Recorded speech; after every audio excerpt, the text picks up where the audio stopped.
Victor Sorin stood at the edge of the vineyard ceremony and watched the old man freeze. That was all it took.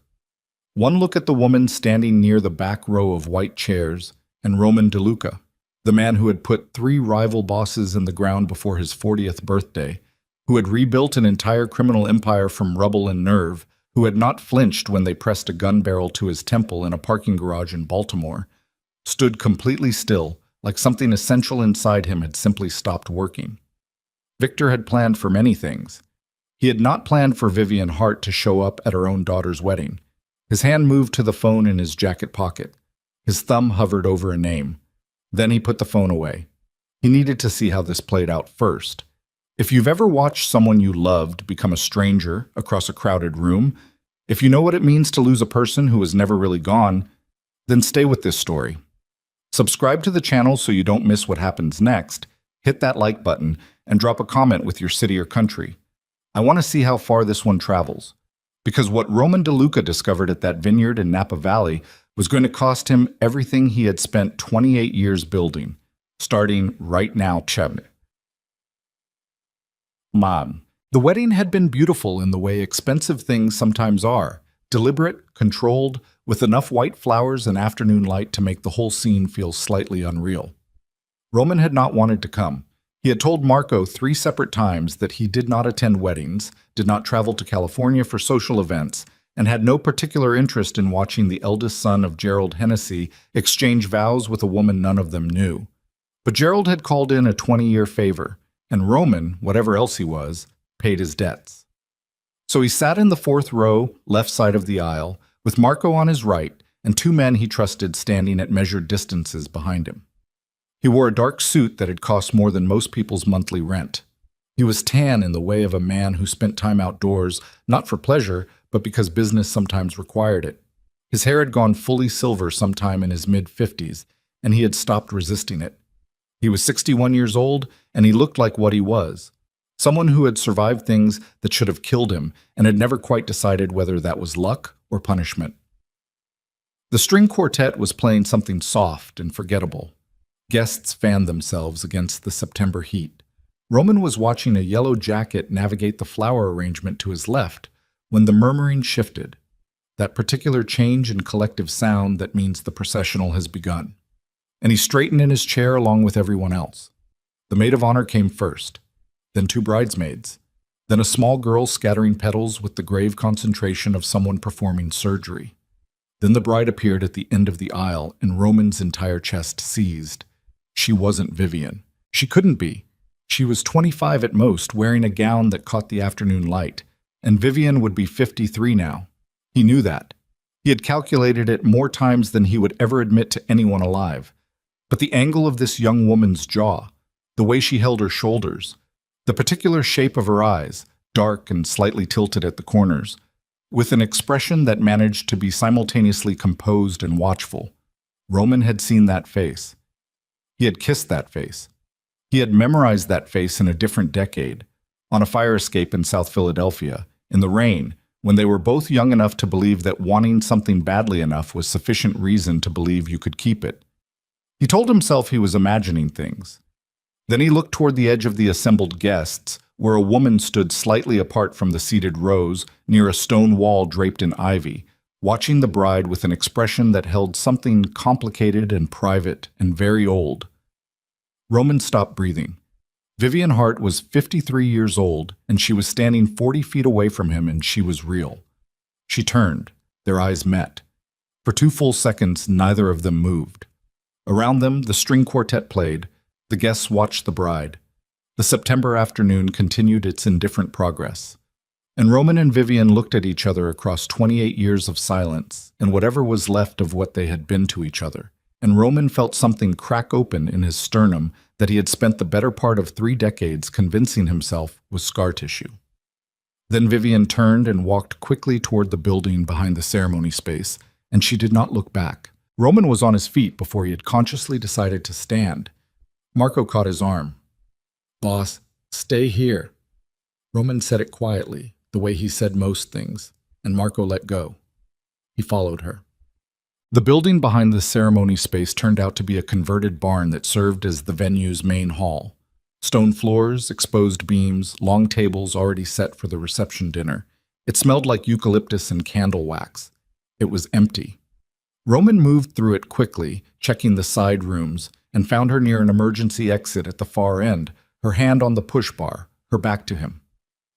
"Vivian." She stopped. Her hand stayed on the bar. She didn't turn around. "Don't." Her voice was lower than he remembered, steadier. "Roman, please, just let me go."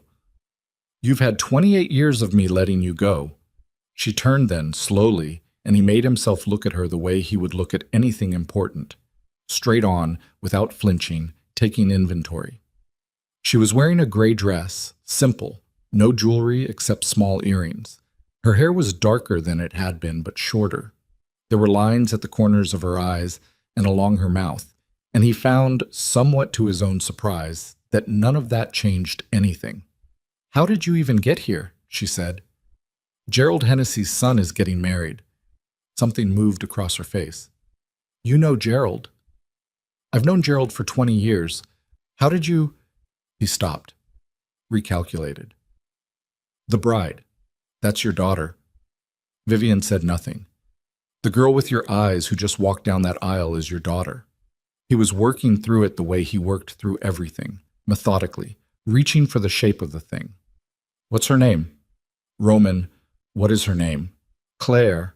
The word came out quietly. "Her name is Claire." Roman stood with that for a moment. Outside, faintly, he could hear the officiant beginning to speak. The ceremony was continuing without them. "How old is she?" Vivian looked at the floor. "Vivian."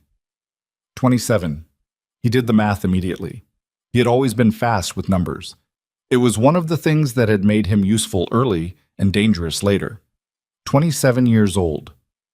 Vivian had disappeared 28 years ago, in October, when they were both in their mid-20s and everything had been about to change, or so he had believed. "Who is her father?" The question landed between them like something dropped from a height. Vivian looked up. Her expression was not guilty. It was not defensive. It was the face of a person who had made a decision a very long time ago and had spent every year since then living inside the consequences of it. "That is not a conversation we can have right now," she said. "Then when?" "Never." "Roman, listen to me." She took a step toward him and stopped herself. "You need to walk back out there and finish watching that wedding, and then you need to go back to wherever you came from and forget you saw me." "I've been trying to forget I saw you for 28 years. "Try harder." The bitterness in it surprised him. Not because Vivian had never been capable of bitterness. He remembered very well that she could be sharp and direct, and not particularly interested in softening things for the sake of comfort. But this was different. This was the bitterness of someone who was frightened, who was covering the fear with something harder. "What are you afraid of?" he said. "Nothing that concerns you anymore. You made that decision without asking me. I made the only decision available to me." Her voice didn't rise. "And I would make it again. Now please." She pushed the door open. Late afternoon light fell across the stone floor. "Leave." Roman looked at her standing in the doorway of that converted barn, in the September light with the sound of a wedding happening 40 yards away, and he thought about 28 years of a specific kind of emptiness that he had learned to work around rather than fill, the way you learn to walk differently when something in your leg never heals correctly. "No," he said. Vivian left through the emergency exit. Roman didn't follow her this time, not because he was willing to let it go, but because he needed to think, and because something in the way she had looked at him, beneath the fear, beneath the bitterness, had told him that running was the only play she had left, which meant there was something here worth running from. He walked back through the hall and out to the ceremony. He sat down next to Marco, who had the good sense not to ask. The reception began at 6. Roman stayed because leaving would require explanations he wasn't ready to have, and because something in his instincts, the same instincts that had kept him alive through 4 separate attempts on his life and one very bad 3-day period in a warehouse in Newark, was telling him to stay put. He found Vivian at a table near the edge of the outdoor space, seated with 2 older women he didn't recognize. She saw him coming and her jaw tightened, but she didn't run this time. Perhaps she had calculated that running again would cause a scene, and Vivian had always hated scenes. He sat down in the empty chair beside her without being invited. "I want you to leave," she said quietly. "I know."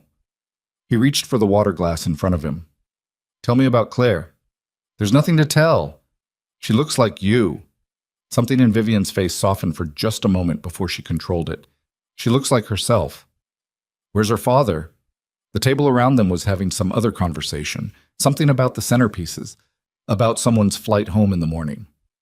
Roman and Vivian existed inside a bubble of a different conversation entirely, conducted in low voices and pointed silences. "Dead," Vivian said. "Recently?" 12 years ago. "Who was he?" She picked up her wine glass and held it without drinking. "Someone I knew briefly. It wasn't a serious relationship." "You left me for someone you knew briefly." "I didn't leave you for anyone." There was a flash of something in her eyes. Heat, old and genuine. "I left. There's a difference." "There's not, actually. There's no version of that night that doesn't have you choosing to disappear over choosing to stay." He kept his voice level. Around them, the party noise rose and fell. "I found your letter 3 days later." "I know." "You wrote 2 sentences." Something moved across her face that might, in different circumstances, have been grief. "I know what I wrote." "Were they true? Either of them?" Vivian set her wine glass down. She looked at him directly. The same way she had always been willing to look at things directly, which had been one of the things he had loved about her, and one of the things that had sometimes made her painful to be around. "No," she said, "they weren't true." Roman absorbed this. "Then what was?" Before she could answer, one of Gerald Hennessy's people appeared at Roman's shoulder and leaned down to murmur something, and Roman's attention shifted, and everything that happened in the next 4 minutes would unspool so quickly and with such violence that afterward he would have difficulty reconstructing the exact sequence. What he remembered, a man near the catering station moving differently than the other servers, with the particular economy of someone whose body was trained for a different kind of work. Marco, 20 feet away, catching the same thing and reaching for his jacket. The sound of a chair scraping back hard somewhere behind the wedding party's table. A woman's voice, young, sharp, saying what and then stopping. Roman was already moving. The man near the catering station had not yet cleared his weapon when Roman's first man hit him from the side. There were 3 of them, he registered. Not caterers, not guests, professionals in rented uniforms with decent concealment and bad timing, because they had not accounted for the possibility that the most dangerous man in attendance would be seated close enough to act in the first 10 seconds. It was over in less than 2 minutes. Claire Hart, Claire Hennessy now, he supposed, stood behind an overturned table with her new husband's arm around her shoulders, her face white and completely composed, watching Roman's people clear the space with the expression of someone who had been trained not to panic and was currently passing that test under extreme conditions. 2 of the caterers were face down on the stone patio. The third had gotten away. The guests who were still present were in various stages of comprehending what had just happened. Vivian was standing 8 feet from her daughter, and she was looking at Roman, and her expression had changed completely. The fear was still there, but underneath it now was something else. Something that looked very much like the specific despair of someone who had spent 28 years outrunning a particular moment and had just watched it arrive anyway. "Who sent them?" Roman said to her. She didn't answer. "Vivian." He crossed the space between them. Around them, his people were securing the perimeter, moving guests, doing what they did efficiently and without requiring his direction. He stopped close enough that no one else could hear him. "Who sent them, and why is your daughter the target?" Her eyes moved to Claire, who was speaking quietly to her husband, one hand pressed flat to her own sternum like she was checking that her heart was still operating correctly. "I need you to protect her," Vivian said. Her voice was very quiet and very precise. "Whatever it costs, whatever you need from me, I need you to keep Claire safe." "Then tell me what I'm protecting her from." Vivian looked at him.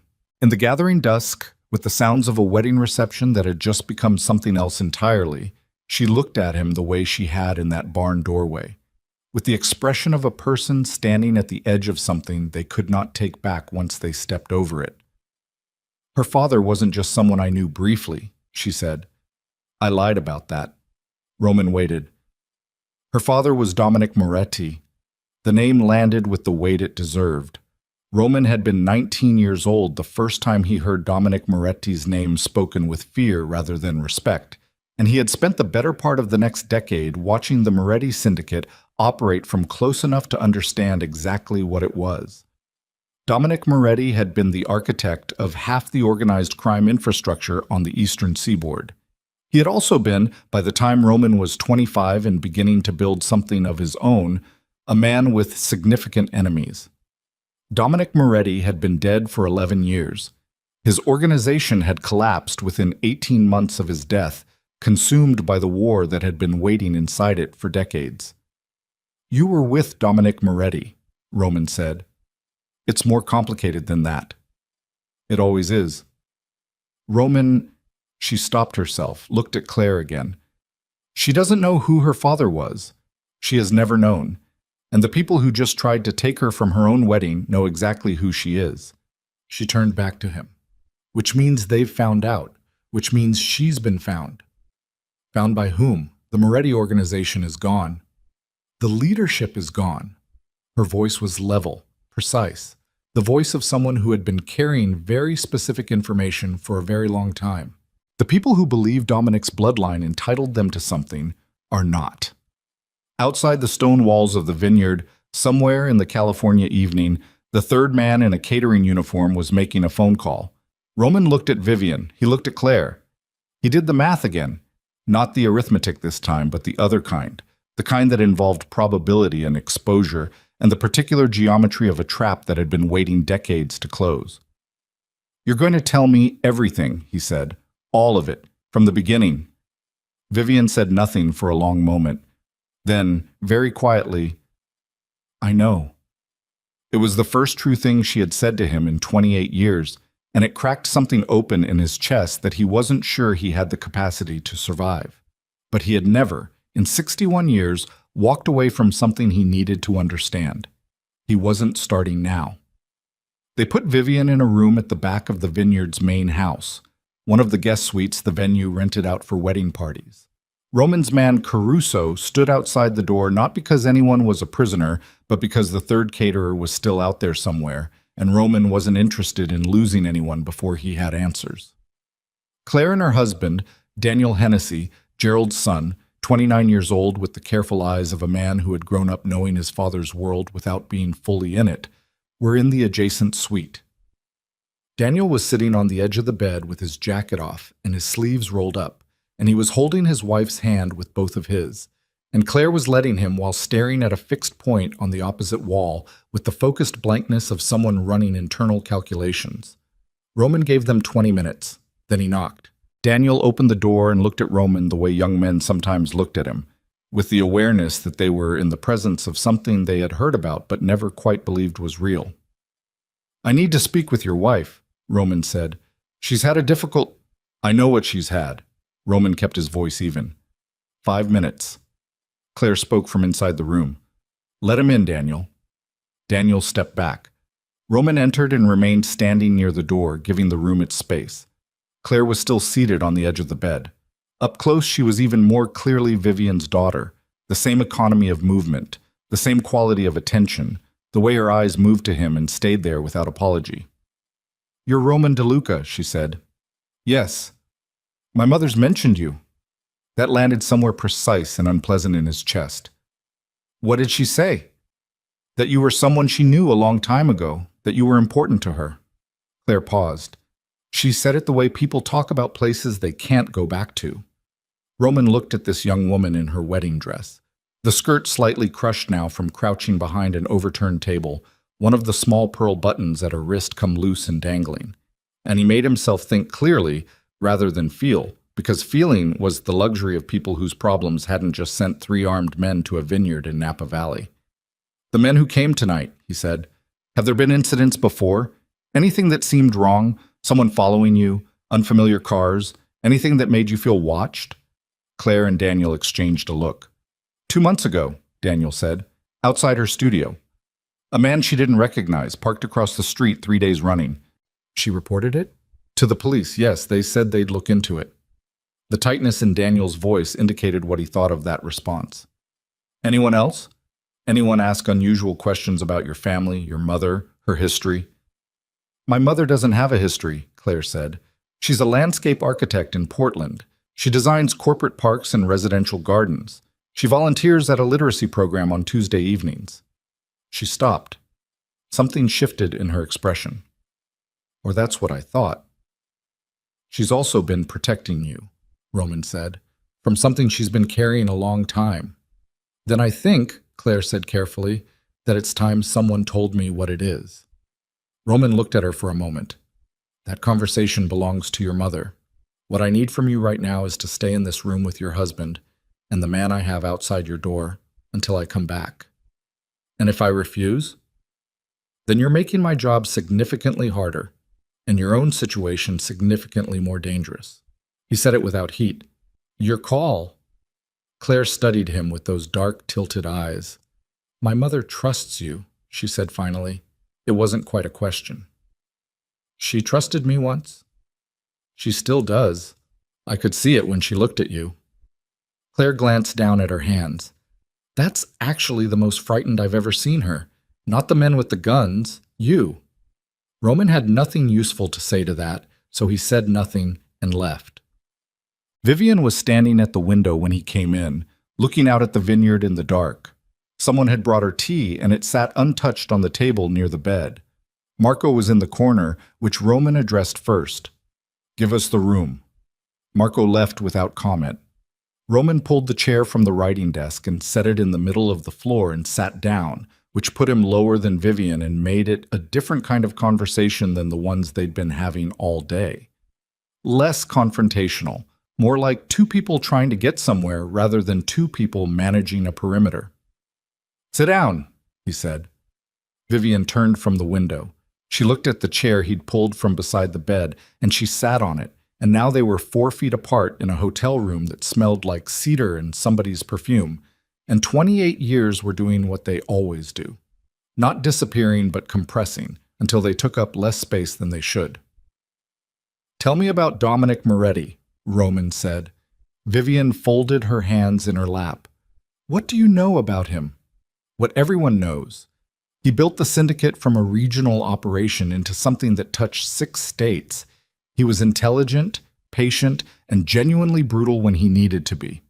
He died of a stroke in federal custody 11 years ago while awaiting trial on racketeering charges. His organization collapsed in the power vacuum. Roman paused. What I don't know is what you had to do with any of it. Vivian was quiet for a moment. Then, Dominic had a sister, Mira. She and I were close. We met at a gallery in New York in my early 20s, before I understood who her family was. She stopped, chose the next words with visible care.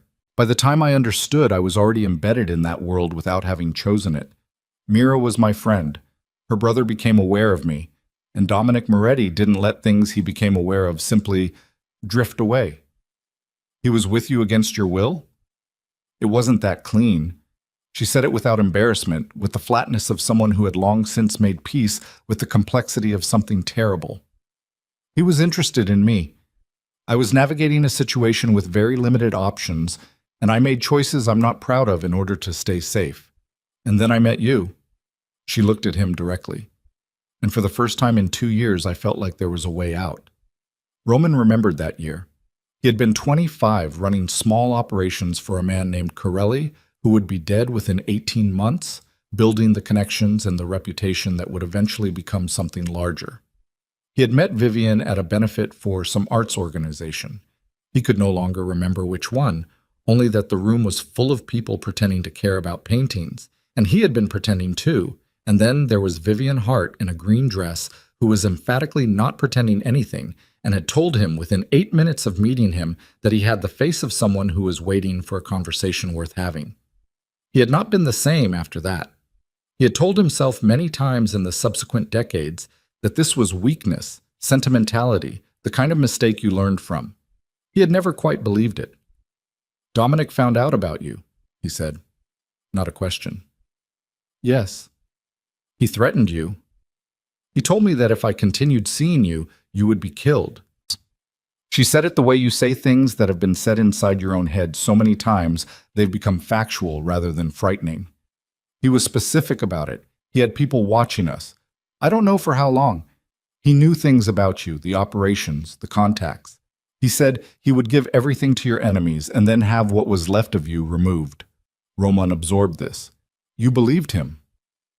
He had recently had a man killed for wearing the wrong expression at a card game, Roman. Yes, I believed him. So you disappeared. I wrote you a letter that I made as cold as I could stand to write it, so that you would hate me rather than look for me, and I left. Her voice remained level. It cost her something to keep it that way. He could see it in the set of her jaw. And 3 weeks later, I found out I was pregnant. The room went very quiet. I considered every option I had, she said. I won't pretend I didn't.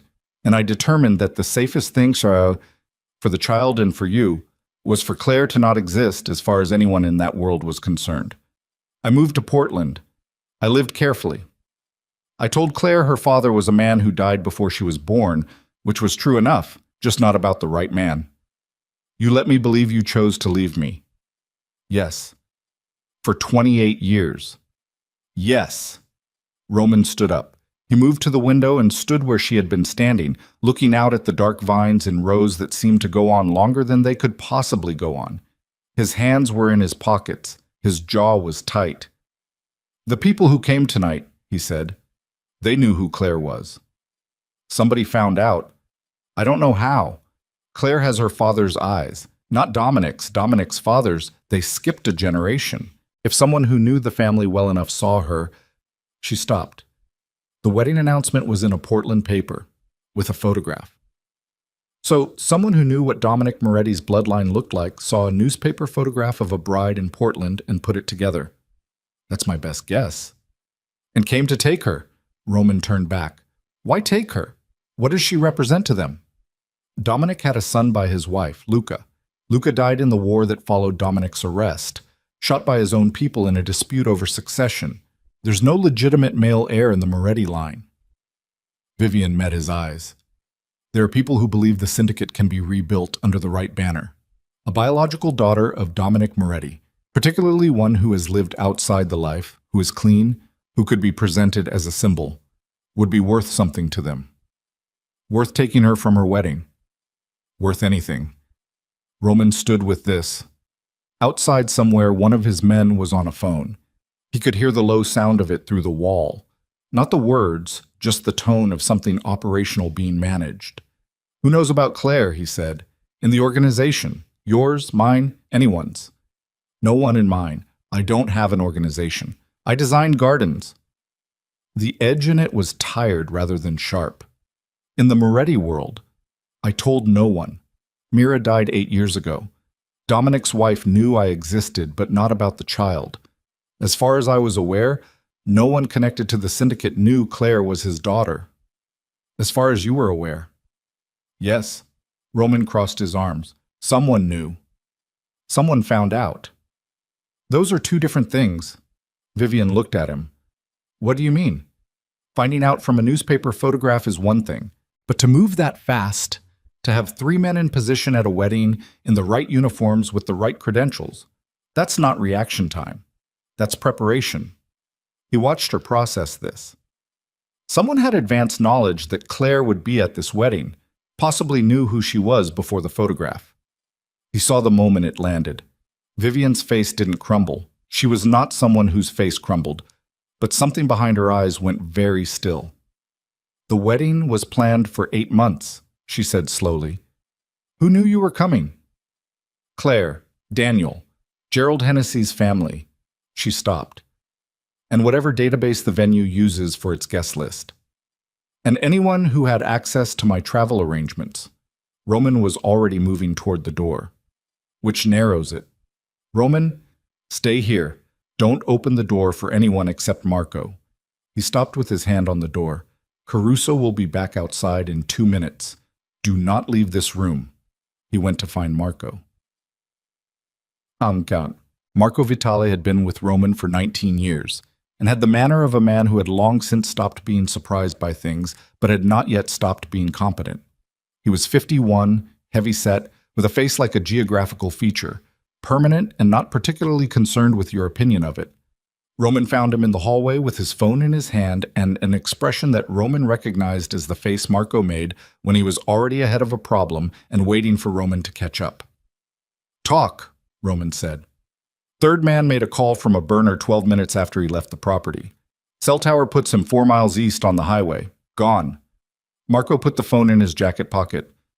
"The two we have aren't talking. They're professional enough to know what happens if they talk and not professional enough to think they can deal with us directly." "What do you have on them?" "Nothing local. Prints will take time. One of them has a tattoo on the inside of his left forearm." Caruso recognized it. Old Moretti crew, but not the upper levels. The kind of people who do work for whoever's paying. Which means someone hired them. Which means someone hired them who knew enough to know what they were hiring them for. Marco paused.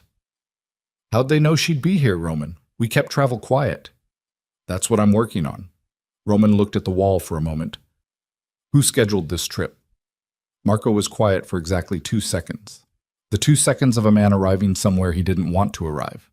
"Victor handled the calendar," he said. "Same as always." Victor Soren. Roman had known Victor for 25 years. Victor had been with him longer than Marco, longer than anyone. From the early days when Roman was still building, and Victor was the careful, precise voice that helped him think through problems before they became crises. Victor was 64 years old and sat on the right side of every meeting, and Roman had, at various points in the last decade, trusted Victor with things he trusted no one else alive with. "Victor knew we were coming to this wedding," Roman said. "Victor knows everything about the calendar. Always has."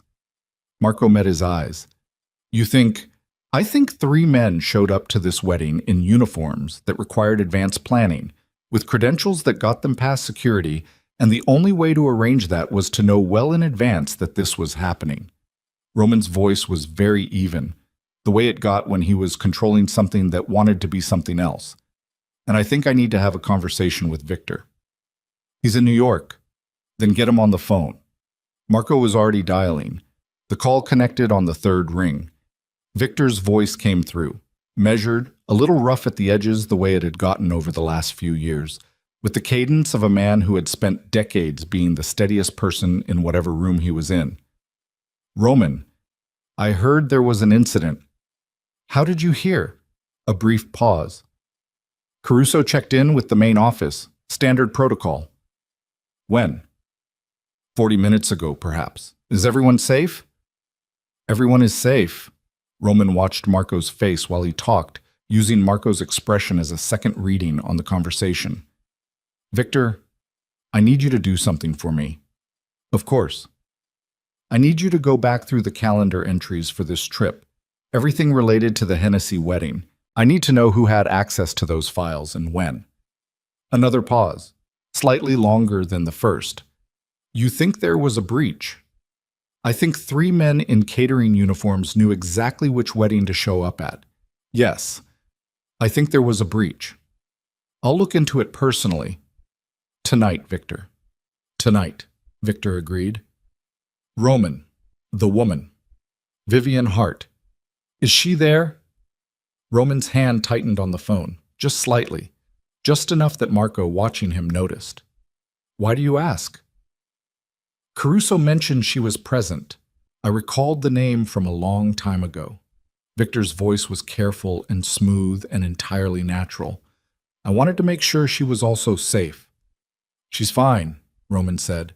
"Make those calls, Victor. I'll be in touch." He ended the call. Marco said nothing for a moment.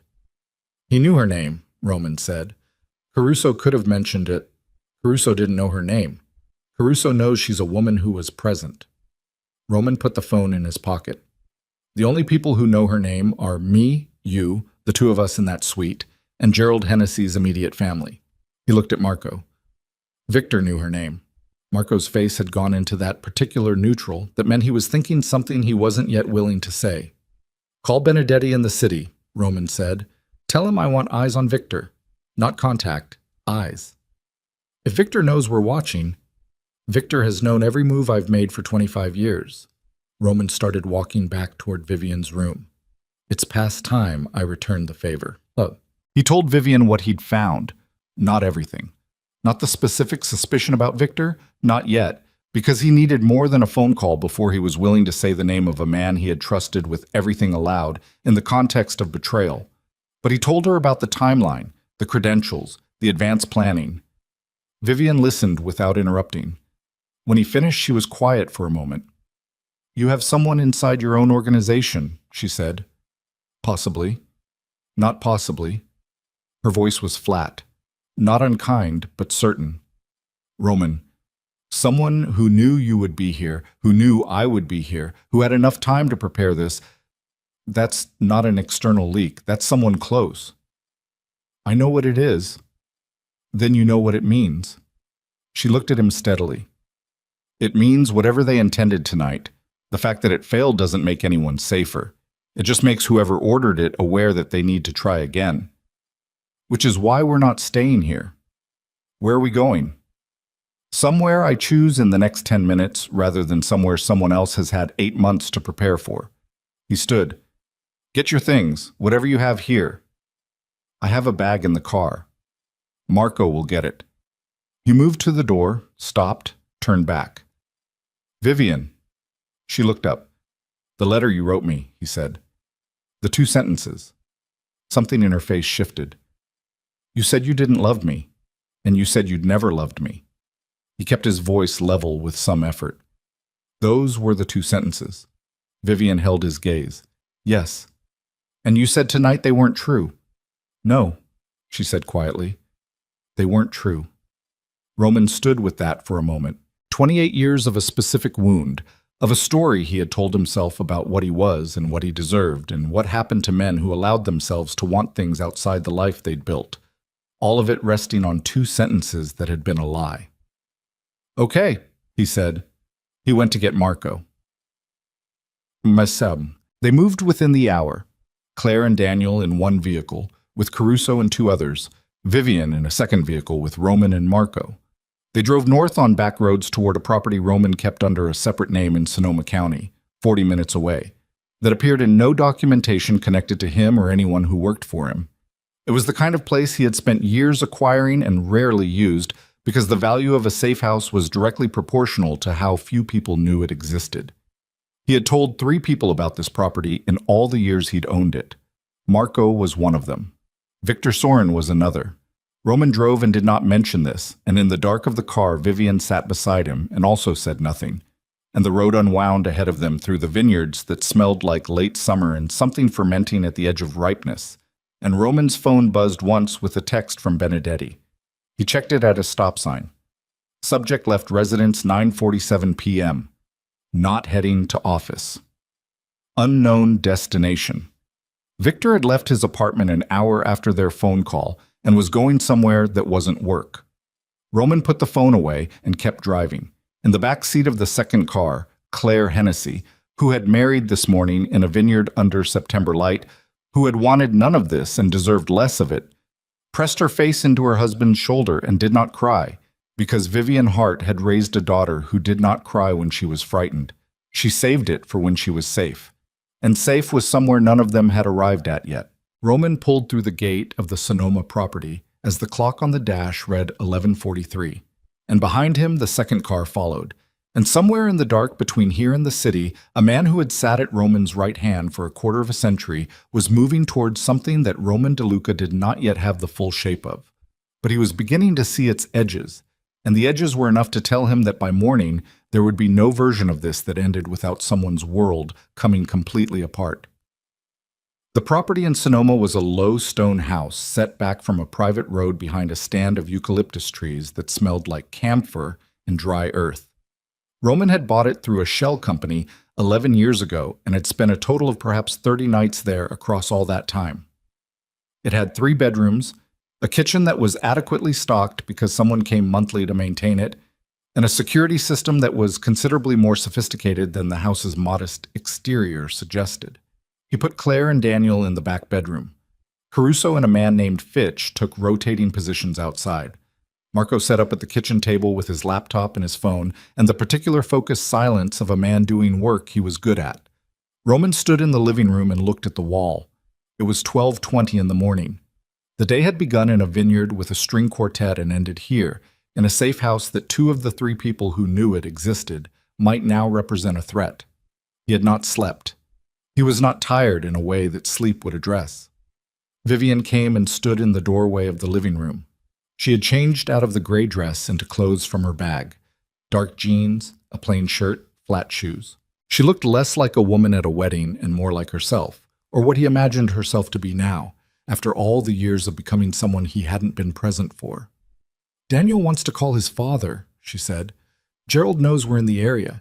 He doesn't need more than that tonight." "That's not what Daniel wants. He wants Gerald to come here." Roman turned. "No, Gerald is loud and visible, and if someone is tracking his communications, then adding him to this location is exactly the wrong move." Vivian looked at him steadily. "I know that. I'm telling you what Daniel wants so you can decide how to handle it. I'm not advocating for it." He looked at her for a moment. The ease with which she had parsed the situation, not pushing, not pulling, just reporting accurately so he had the information, was so precisely how she had always operated that it produced a strange doubling effect, the past and the present briefly occupying the same space. "Tell him tomorrow," Roman said. "Tonight, everyone stays off personal phones." Vivian went back down the hallway. Roman returned to the wall. The problem he was sitting with was architectural. He could feel the shape of it the way you feel a structural flaw in a building. Not because you can see where the crack starts, but because the whole thing is leaning slightly wrong. Victor Soren had known Vivian's name. Victor had left his apartment at 9:47 and gone somewhere unscheduled. Victor had managed Roman's calendar for 25 years, which meant Victor had known 8 months ago that Roman would be in Napa Valley on this specific weekend. But Victor had also been the man who 17 years ago had sat beside Roman for 36 hours straight during the worst crisis the organization had ever faced, and had not slept, had not complained, had not made a single decision that wasn't exactly right. Victor had been the man who told Roman, plainly and without softening it, when Roman was about to make mistakes. Victor had been the closest thing to a friend that a man in Roman's position could reasonably claim to have. This was the problem with betrayal by someone you'd trusted for 25 years. The evidence and the history pulled in opposite directions, and they were both heavy. His phone buzzed. Benedetti. He stepped outside onto the narrow stone porch to take it. "Where is he?" Roman said. "That's the problem." Benedetti's voice was tight. "We followed him to a parking structure in Midtown. He made us, Roman. He spotted the tail, and he walked out a different level and got into a car we hadn't tagged, and he was gone." Roman's hand tightened on the phone. "Victor made your surveillance. Clean, professional, like he'd planned for it." A pause. "I've been running surveillance on difficult people for 15 years. Victor Soren is 64 years old, and he burned us like he'd been doing counter-surveillance his whole life." "Maybe he has been," Roman said. He went back inside. Marco looked up from the kitchen table. One look at Roman's face and he closed his laptop. "Victor burned the tail," Roman said. Marco said nothing for a moment, then, carefully, "Okay." He knew someone would follow him. He planned for it. Roman sat down across from Marco.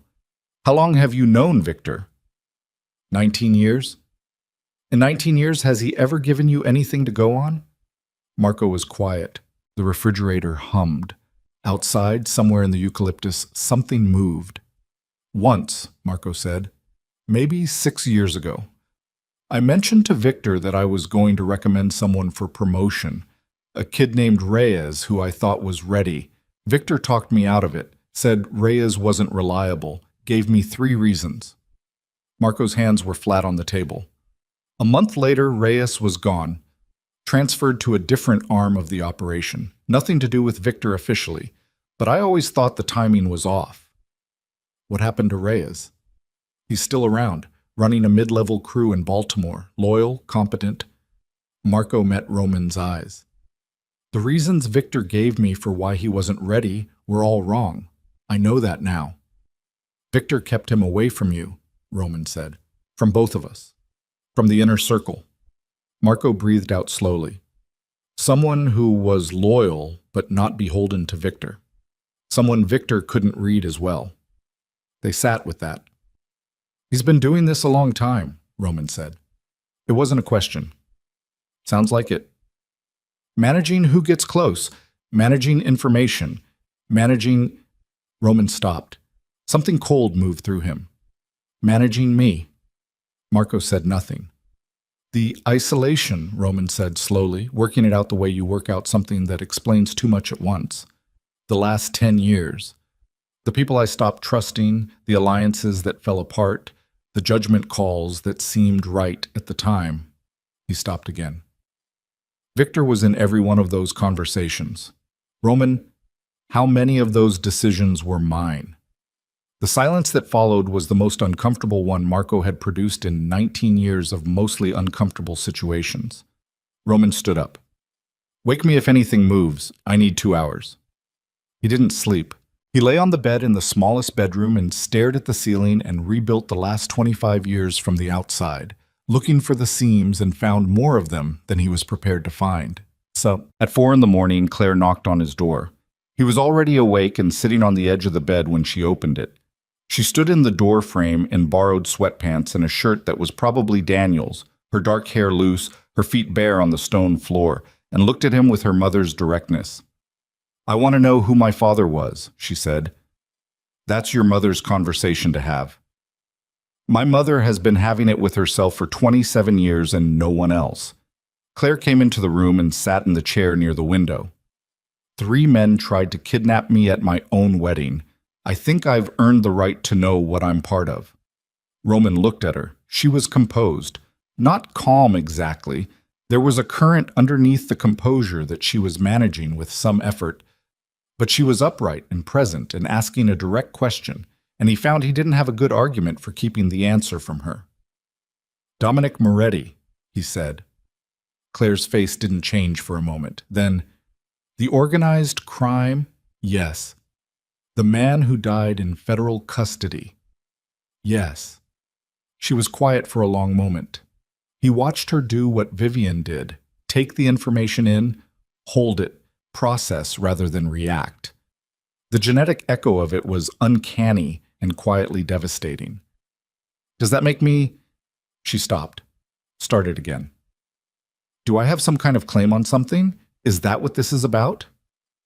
There are people who believe Moretti's bloodline has value to them, as a symbol, as a flag to rebuild around. He kept his voice even. You represent something to them that has nothing to do with who you actually are. I'm a landscape architect. I know. I design corporate parks. She said it with a specific flatness that might, in different circumstances, have been funny. I have never been involved in anything illegal in my entire life. I file my taxes. I compost. None of that is relevant to what they want you for. What do they want me for? To use, to display, to legitimize whatever they're building.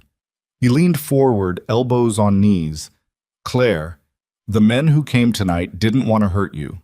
They wanted to take you, which is in some ways more dangerous because it means they have a plan for you that extends past tonight. Something moved across her face. Not fear exactly. Something more like fury that was being held in a controlled space, waiting.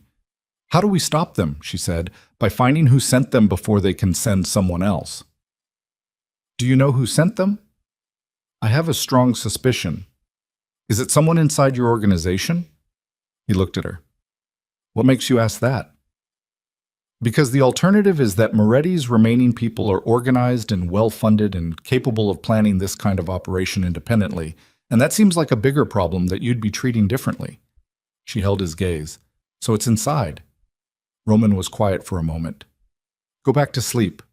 I won't. I know. He stood. Go be with your husband anyway.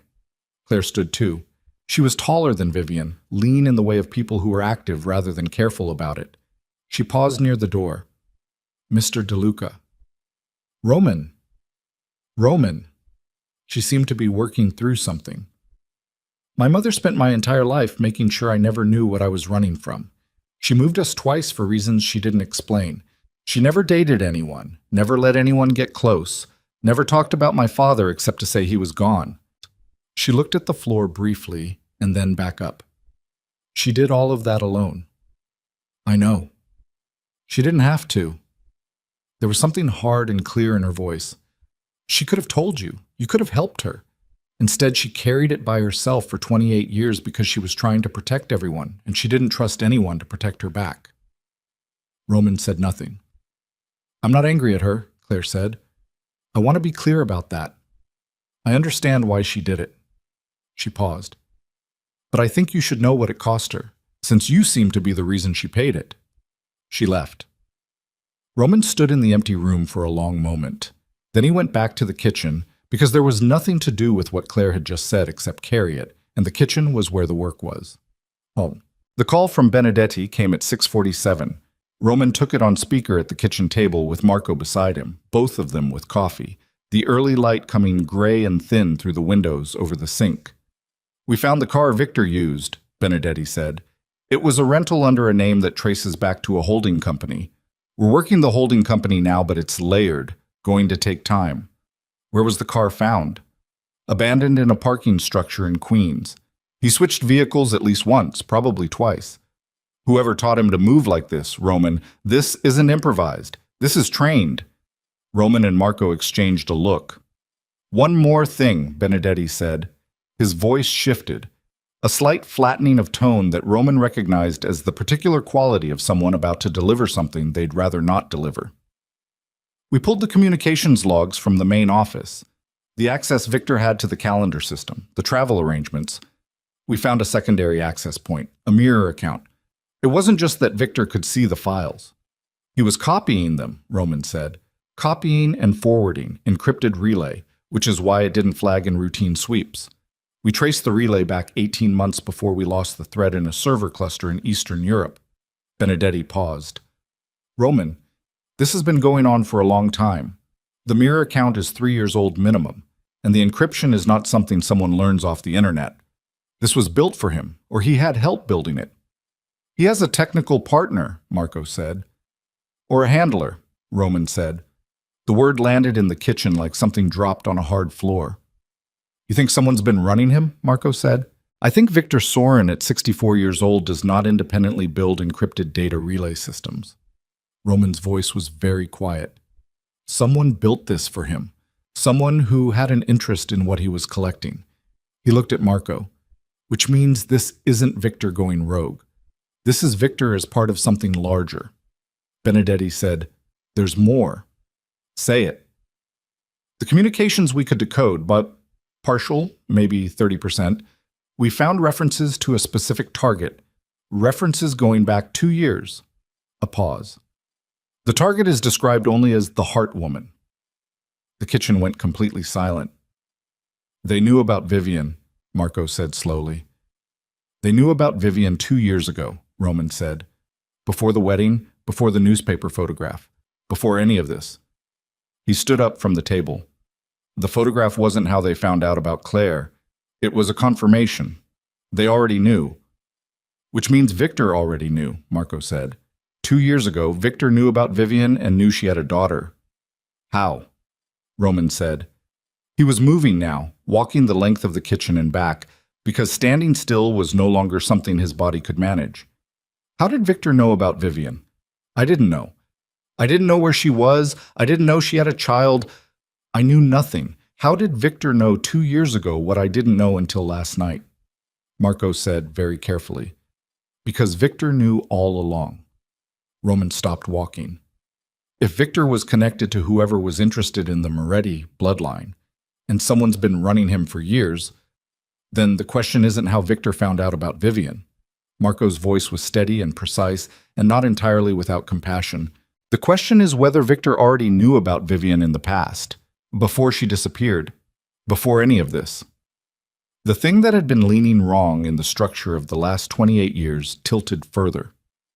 Victor was there, Roman said, slowly, like someone reading in low light. When I met Vivian, Victor was part of the organization. He knew her. He knew we were together. He knew when she disappeared, Marco said. He's the one who found the letter. Roman's voice had gone flat in a way that was more frightening than any volume would have been. I was out of the city when she left. Victor called me.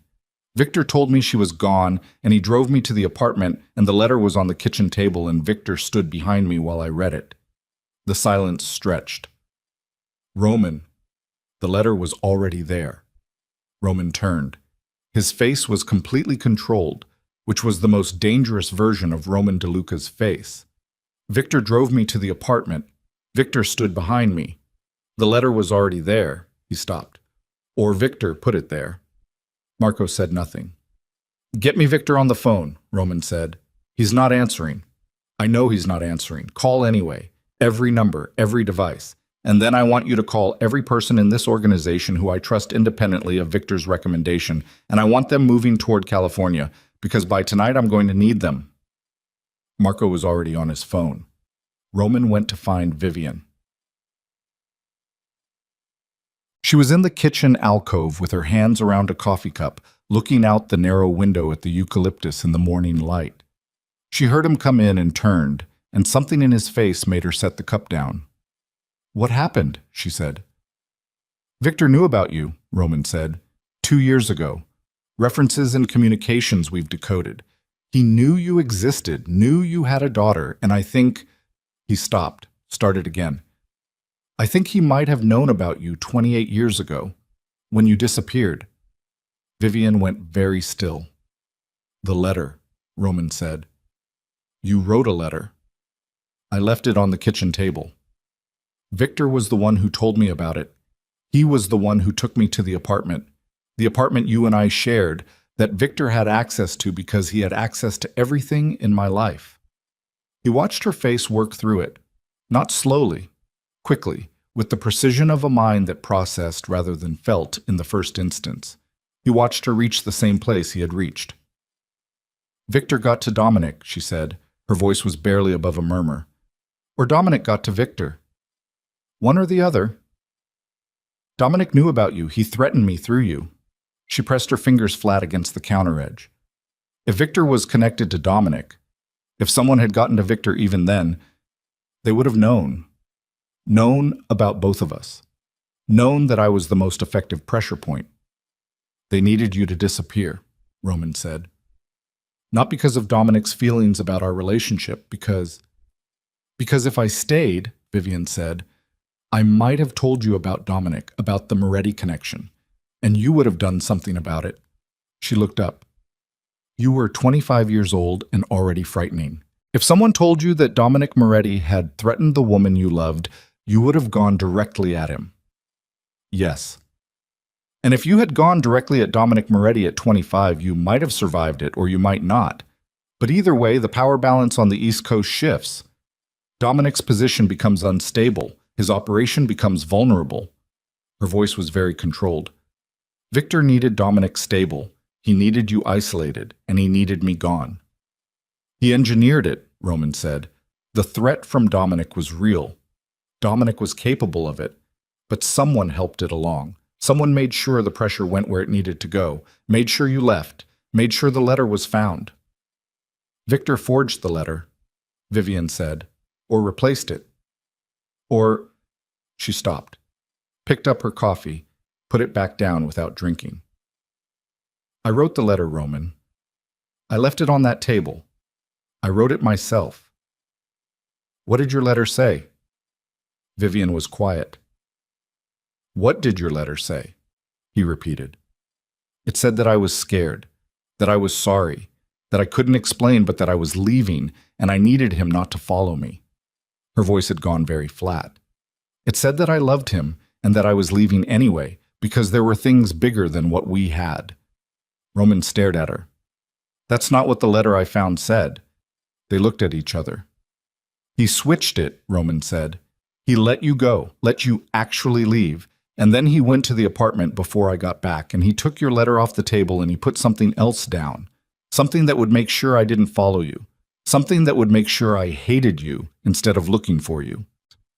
Vivian's hand was on the counter, and it was shaking slightly. The small, contained tremor of someone keeping a very large reaction inside a very small space. 28 years, she said. He built a wall between us out of a piece of paper that wasn't even real, Roman said. And then he stood next to me for 25 years and helped me run an empire and watched me be alone and said nothing. The morning light moved through the eucalyptus outside and fell across the kitchen floor in strips. And in the silence between them, something that had been two separate losses for 28 years collapsed into one thing, one crime, one man standing behind it all with the face of someone trustworthy. The side door opened. It was Marco, and his face was wrong. "We have a problem," he said. Roman turned. "Victor's been in contact with someone on our security detail here. Not Caruso. One of Fitch's guys, a man named Poloni, who's been with us 4 years." Marco's jaw was tight. "Polone just sent a location ping from inside this property." The air in the kitchen changed. "Claire," Vivian said. Roman was already moving. He cleared the hallway in 6 steps and hit the back bedroom door with his palm, and it swung open and Daniel Hennessy was on his feet in the middle of the room with both hands raised, facing a man Roman didn't recognize, and the window above the bed was open, and the bed itself was empty. "Where is she?" Roman said. Daniel's voice was fractured, barely holding its shape. "They took her. 2 men through the window. I tried. I couldn't." Roman turned back to Marco in the hallway. His voice was so even it was almost nothing. "Find Polone," he said. "Already looking." "And get me a car." He was already walking toward the front of the house, toward the door, toward whatever came next. And his hands were steady, and his face was a wall. And somewhere under all of it was the specific thing that happened to Roman DeLuca when someone took something from him that he'd sworn to protect. And it was not rage. It was not panic. It was the cold and total suspension of everything that was not the problem in front of him. "We're done waiting for Victor to come to us." Behind him, Vivian stood in the hallway with her hand pressed flat to the wall, her face white, her eyes fixed on the open window above the empty bed, and said her daughter's name once, quietly, like a word she was committing to memory, like it was the only thing keeping her upright. And in that moment, Roman DeLuca made the decision that would define everything that came after.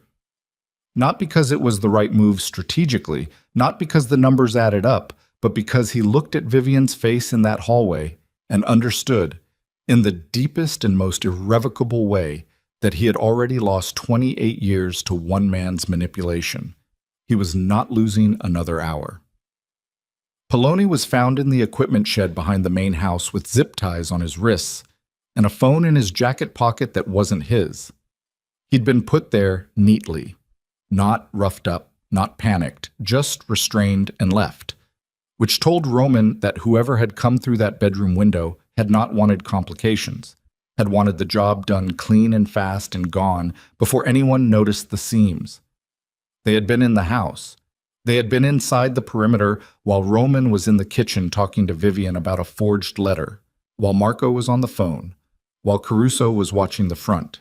They had come in through a drainage easement on the east side of the property that didn't appear on the standard site diagram, which meant someone had done specific reconnaissance on this specific property, and the only way to do that was to know in advance where they were going. Roman stood over Polone in the shed with the morning light coming through the slat gaps in the walls and said, "How long have you been working for him?" Polone was 31, third-generation Italian-American out of South Philly, had come to Roman through a referral chain that Roman was now reconstructing in his head and finding Victor's fingerprints on at least 2 of the links.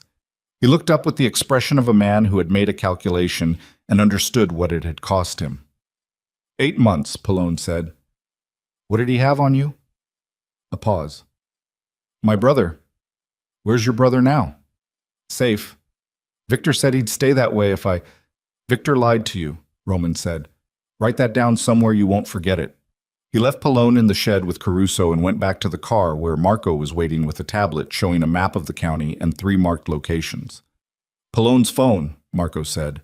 "Last contact was a number that pings to a cell tower 6 miles northeast. There's an old casino property up there, the Del Mare. It shut down 8 years ago. The land has been in litigation ever since. Nobody goes there." He turned the tablet so Roman could see the satellite image. It's the right kind of place. Roman looked at the image. A large building, maybe 120,000 square feet, sitting in a dead expanse of dried grass with a parking structure attached and nothing around it for 2 miles in any direction.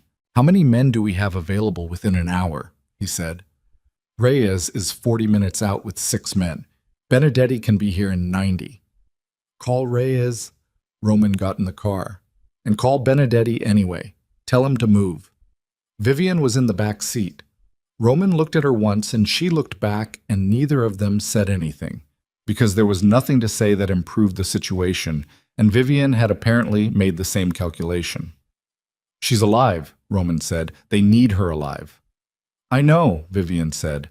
That's not comfort. That's tactical. It means we have time, but not unlimited time. I know what it means. Marco got in, and they drove northeast in the early morning with the sun coming low and hard through the windshield and the hills rolling on either side like the land was breathing slowly and didn't particularly care what happened on its surface. They stopped 1.5 miles from the Del Mar property on a service road behind a stand of dead oaks, and Reyes was already there with 2 vehicles and 6 men who had the compact, quiet manner of people who had done this kind of work before. Reyes himself was 43, Baltimore-born, with close-cropped hair and a prosthetic left index finger that he had never explained to anyone and nobody had ever asked about directly. He shook Roman's hand and looked at Marco and then looked back at Roman. What do we know about inside? Reyes said. Nothing direct. The property has a main gaming floor, 3 floors of hotel above it, a service level below. The parking structure connects on the east side through a covered walkway. Roman studied the satellite image Marco had printed. If they want to keep someone contained and controlled, they want the upper floors. Elevator access, limited stairwells, good sight lines on approach. How many opposing? Unknown. The crew from the vineyard was 3. Add the 2 who took Claire from the bedroom. Poloni was the inside man. He's out. Victor has resources, but he's been careful about how he uses them. He wouldn't want a large footprint on this. So you're thinking 8, maybe 12. I'm thinking, I don't know, so we move as if it's more. Reyes nodded. No theatrics, no posturing. He turned to his men and began distributing positions with the economy of someone who had briefed operations in parking lots and drainage ditches, and once, Marco had told Roman years ago, the back of a moving truck. Roman pulled Marco aside. Victor will be there, Roman said. You think he came himself? This is the end of the plan he's been running for 25 years. He won't let someone else be in the room for it. Roman looked at the dead oaks above them, the morning sky going from gray to pale blue. He'll want to see me. That's the part that's always been personal, which makes him predictable, which makes him dangerous. Roman checked the weapon Marco handed him, a thing he did quickly and automatically, his hands knowing the motions without requiring attention from the rest of him. If Victor has been managing me for 25 years, he knows how I move. He knows my instincts. Then don't use your instincts. That's easier to say. I know. Marco put a hand briefly on Roman's shoulder, a gesture he had produced perhaps 4 times in 19 years, which meant it carried weight. We get Claire out. Everything else is secondary.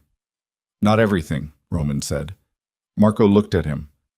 Victor ends today, Roman said. Whatever it costs.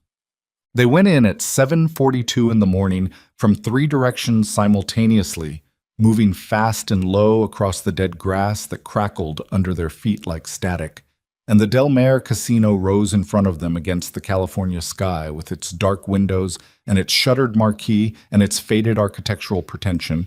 It had been designed to look like something out of Las Vegas, all curved glass and decorative metalwork gone brown with weather, now just a large dead building in the middle of nothing. The service entrance on the west side was unlocked, which meant they knew someone was coming, which meant they were expected, which was information rather than just a problem. Roman went through the service entrance with Reyes and 2 others. Marco took the east walkway with 3 men. The remaining 2 held the parking structure. Inside, the Del Mar smelled like stale air and old carpet and the specific deadness of a building that had been sealed too long. Emergency lighting ran along the base of the walls. Someone had restored power, which required preparation. The service corridor ran straight ahead with pipes overhead, and conduit along the walls, and the sound of their footsteps swallowed by the industrial carpet runner that had been here for 8 dead years. They came out into the main gaming floor. The chandeliers overhead were dark. Whatever power had been restored, it wasn't on the main lighting circuits. The floor was enormous and empty. The gaming tables still in their original positions, covered in cloth sheeting that had gone gray with dust. Slot machine banks along the walls. A bar to the left with the bottles still on their shelves behind cracked glass. And at the far end of the gaming floor near the base of the main staircase, 4 men standing at measured intervals. They were armed, and they were waiting, and they were very deliberately not shooting, which meant this was choreographed, which meant Victor wanted Roman to walk in and cross the room. Roman crossed the room. He walked across the Del Mar's main gaming floor with Reyes 2 steps to his right, and the 2 others slightly behind, and he walked straight toward the staircase, and the 4 men at the base of it, and nobody fired. And when he was 10 feet from the nearest man, the man held up one hand palm out, the universal gesture for this far, and said, "Weapons." Roman stopped. He looked at the man, mid-40s, professional, no identifying features he could read. Then he looked up the staircase. "Where is she?" Roman said. "3rd floor, she's fine." The man kept his hand up. "He says you come up alone. No weapons. He can say whatever he wants. Mr. DeLuca." "I'll leave the weapons," Roman said. "Alone is not happening." A pause. The man turned his head slightly. An earpiece, getting instruction. Then, "One man." Roman took out his weapon and set it on the nearest sheeted table. He looked at Reyes. Reyes's jaw was tight. Roman watched him fight the instinct, watched him win the fight. 2 minutes, Reyes said quietly. "Then I'm coming up anyway." Roman went up the stairs alone. The 3rd floor of the Del Mar had been the high roller suites, wide corridors with better carpeting, larger doors, windows that faced east and were currently letting in the morning light, in long rectangular sections that lay across the floor like something spilled. Roman came off the staircase, and a man he didn't recognize directed him left with a gesture, and he went left, and at the end of the corridor a door stood open. He went through it. Victor Sorin was standing at the window. He was 64 years old, and he looked it. Heavier than 10 years ago, the hair fully white, the face that Roman had seen across 1,000 tables and in 100 cars, and beside him at more crises than he could count now, lit from behind by the California morning, which made it hard to read. Claire was seated in a chair near the wall, her hands bound in front of her with plastic ties, her face unmarked but very pale. A man stood behind her with the specific body language of someone with instructions. Roman looked at Claire. She looked back at him. Her breathing was controlled, her jaw set, and she was doing what her mother would do. Managing herself, not spending energy on anything that didn't serve the moment. "You're all right," Roman said to her. It wasn't a question. "I'm furious," she said. "But yes." Roman turned to Victor. For a long time, neither of them said anything. 25 years of the space between them filled with everything that had happened in it. The work, the trust, the shared weight of decisions that couldn't be made public, sat between them like furniture in a room that was too small. "I used to think," Roman said, "that if I ever found out someone close to me had been working against me, I'd feel something dramatic, rage, betrayal, something that had a shape to it." Victor looked at him. His face was not apologetic. It was not triumphant either. It was the face of a man who had been holding a very large and complicated object for a very long time and had just set it down. "What do you feel?" Victor said. "Tired," Roman said. "Mostly I feel tired." Victor moved away from the window. He moved slowly, the movement of someone with bad knees managing stairs and dignity simultaneously. He sat in the chair across from where Claire was being held, which created a strange domestic geometry. The 2 of them seated, Roman standing, the man behind Claire providing a kind of dark punctuation to the scene. "I didn't start out intending this," Victor said. "I'm not interested in the origin story." "You should be, because it tells you what you actually built versus what you thought you built." Victor's voice was even, the same voice from 1,000 meetings. Dominic Moretti reached me 27 years ago, before you and I were as close as we became. He had something on me. It doesn't matter what, it's over now. He needed someone inside your orbit, someone who could manage the flow of information, keep you from certain conflicts, steer you away from certain people. Vivian, Roman said, you were going to go after him. Victor said it plainly. If you had known about Moretti's involvement with her, what he'd done, the threats, you would have moved against him at 25 years old with half the resources you needed and considerable odds against you. Dominic wanted you managed. I managed you. And when Dominic died, his organization collapsed, but the men who believed in what it represented did not collapse. They reorganized, slowly, quietly. And they still needed someone inside your operation because you were the dominant force on the East Coast, and any attempt to rebuild required either your cooperation or your absence. Victor paused. I have been working toward your absence for 11 years. And Claire, Victor looked at Claire briefly. A Moretti heir, legitimate bloodline, clean record, photogenic. She's the flag they need to rally around, not as a criminal, as a symbol. The new face of something that presents itself very differently than the old syndicate. He looked back at Roman. She didn't need to be willing. She needed to exist and be accessible. You were going to use her against her will, Roman said. I was going to use her strategically. There's a difference.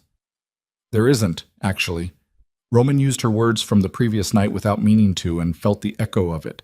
Claire made a sound, short, controlled, the sound of someone sitting on a great deal.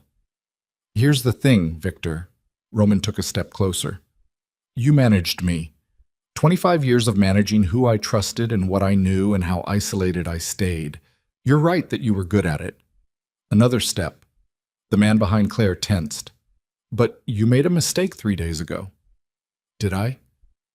You moved too fast. The wedding, the men in the catering uniforms, that was rushed. That was not Victor Soren operating at full capacity.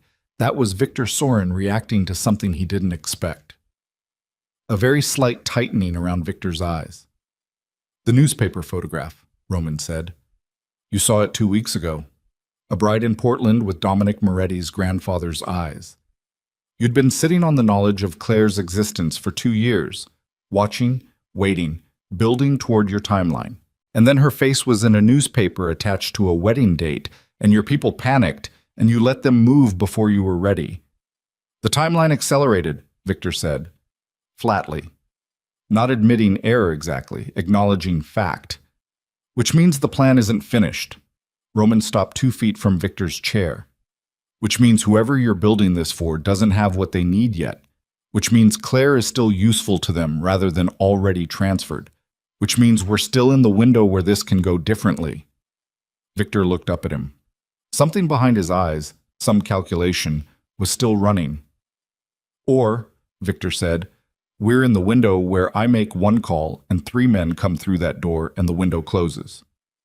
You could do that, Roman said. Yes.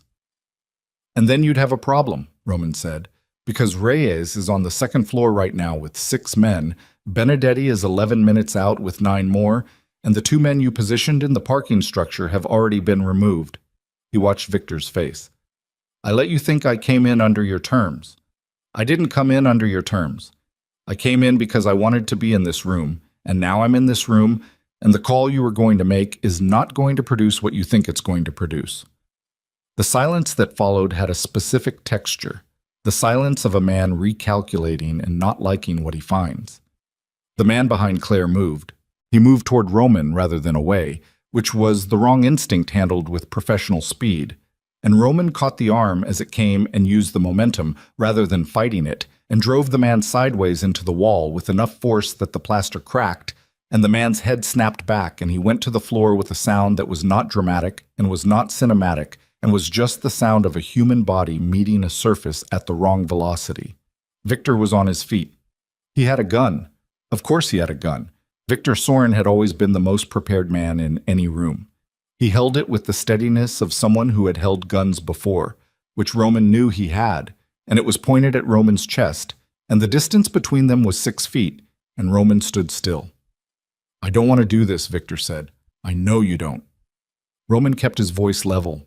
His heart was doing what hearts do under these circumstances, but he had long ago learned to operate independently of what his heart was doing. You've spent 25 years keeping me alive because a dead Roman DeLuca is unpredictable. You need me gone, not dead. That calculation has changed. Has it? Roman looked at him. Then why aren't you pulling the trigger? Victor's jaw worked. The gun didn't move.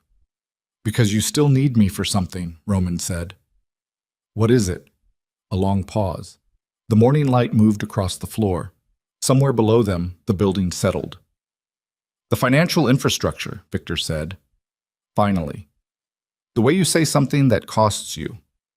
The accounts, the networks, the offshore structures, it's all in your name, all of it. I've spent 11 years building toward taking it over, and I cannot access 60% of the assets without your authorization codes. He stopped.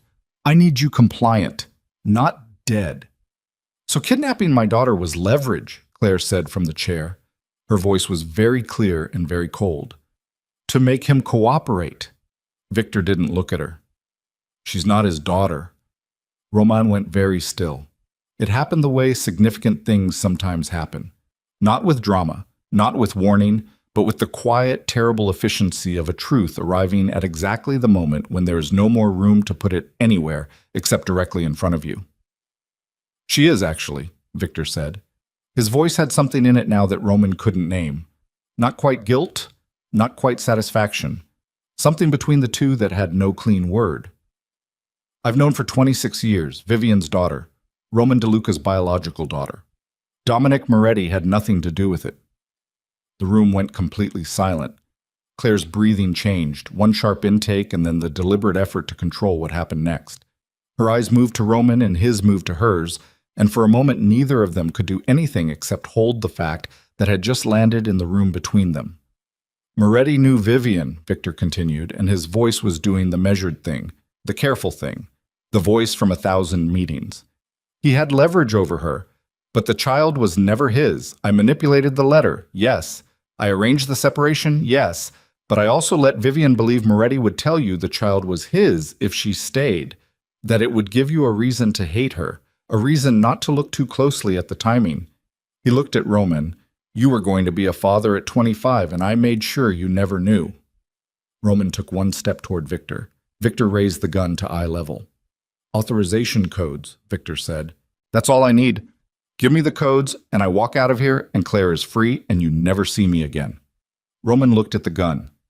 He looked at Victor's face, the face of a man who had been his closest ally for a quarter century, who had sat at his table and called him friend, and eaten his food and shaken his hand and systematically carved out everything that might have made his life mean something other than the empire. And he felt something that was not rage and was not grief, but was the particular combination of the two that has no good name in English. You took everything, Roman said. 28 years. My family, my daughter. You sat next to me for 25 years and watched me be alone and said nothing. The organization required... I'm not talking about the organization. Roman's voice dropped below the level where it usually lived. I'm talking about what you took from me, what you decided I didn't deserve to have, what you decided my life was allowed to be. Victor's hand tightened on the gun. Behind Roman, the door opened. Reyes came through it fast and low, and the man Victor had stationed in the corridor outside came through it at the same time going sideways and wrong, and the noise that followed was brief and decisive, and when it resolved, Reyes was standing upright and the man from the corridor was not. Victor swung the gun toward Reyes.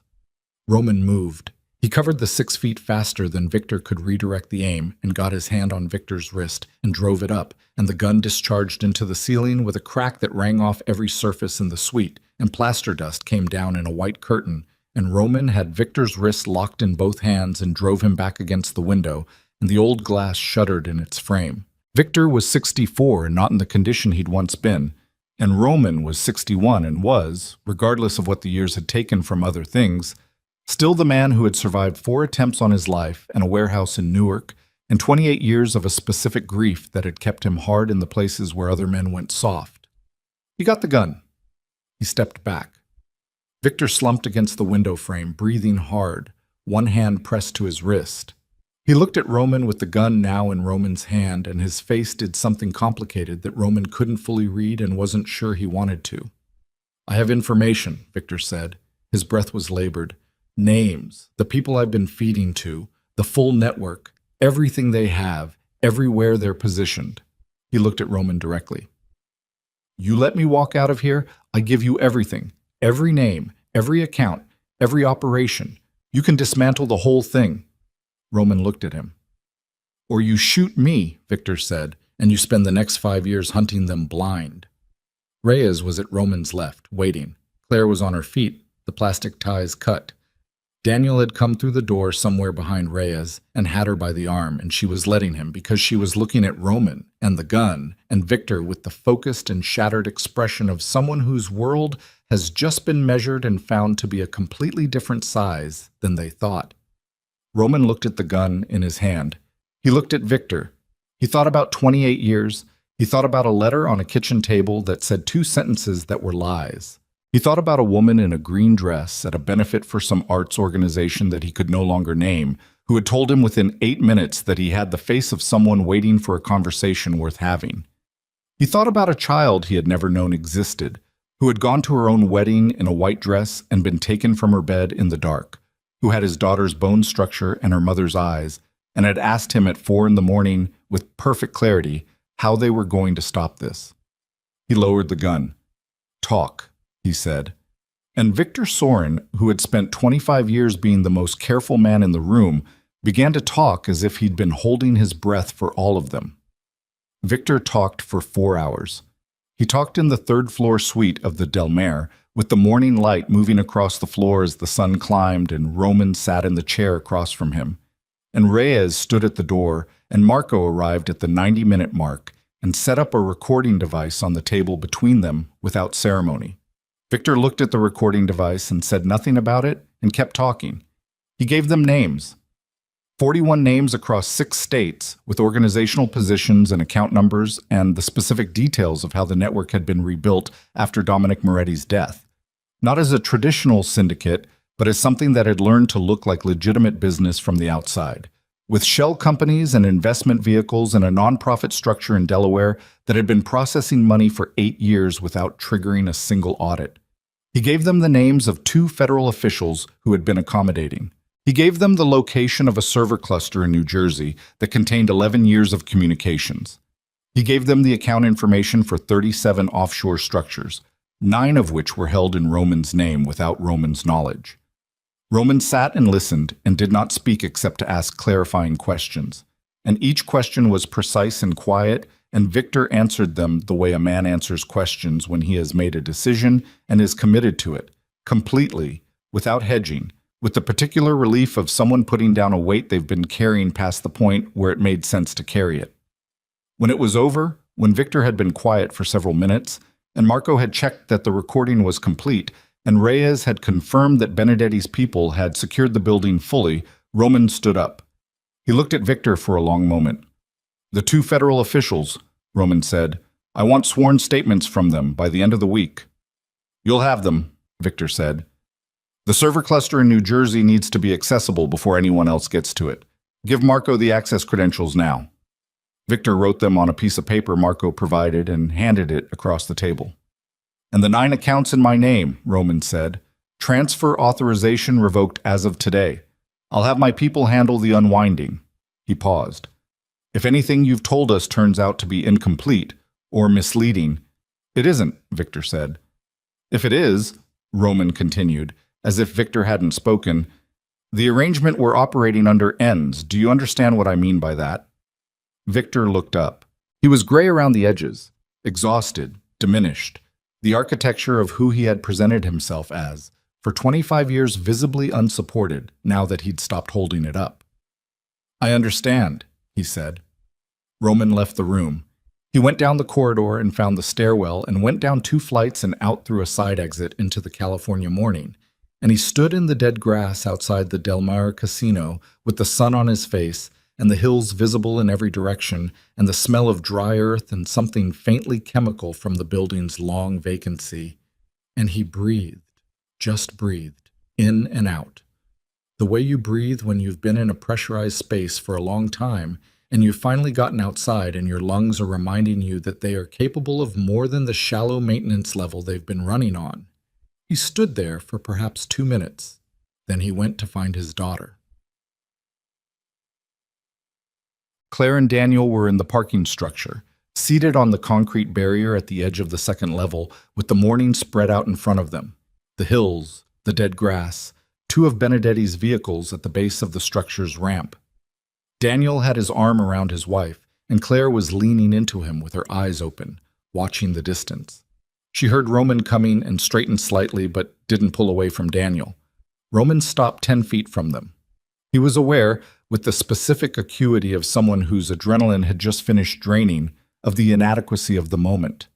There was no version of what he was about to say that was proportionate to what needed to be said.